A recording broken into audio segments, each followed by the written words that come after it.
তোমাদের দেখাতে পারিনি, আগে থেকে মেহেন্দি ফেলে গেছি, সেই জন্য ফাইন করে তোমাদের কী কী করতে হবে।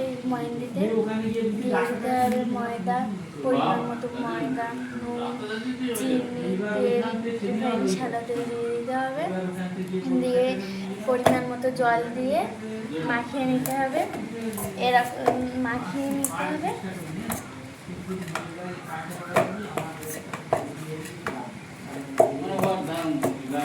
ফাইন করে মাখিয়ে নিতে হবে।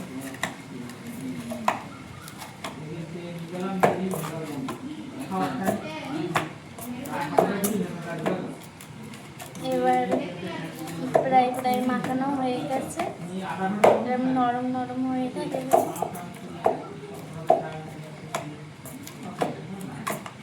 এবার ঢাকা দিয়ে রেখে দিলাম 5-6 মিনিটের মতো। তারপরে এবার একটু আলুর দম হবে, সেই জন্য আলু কাটতে হবে।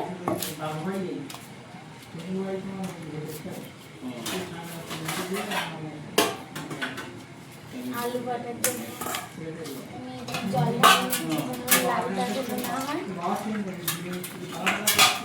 জলটা খুব সুন্দর লাল, তো একদম সাদা তেলে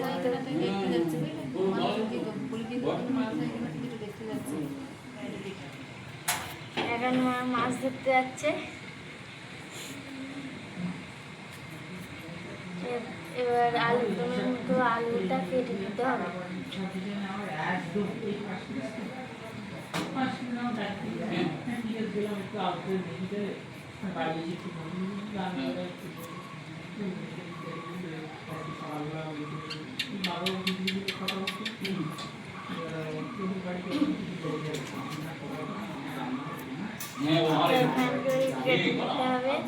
আর এখন গাইস একটা মানে জাদু জানি।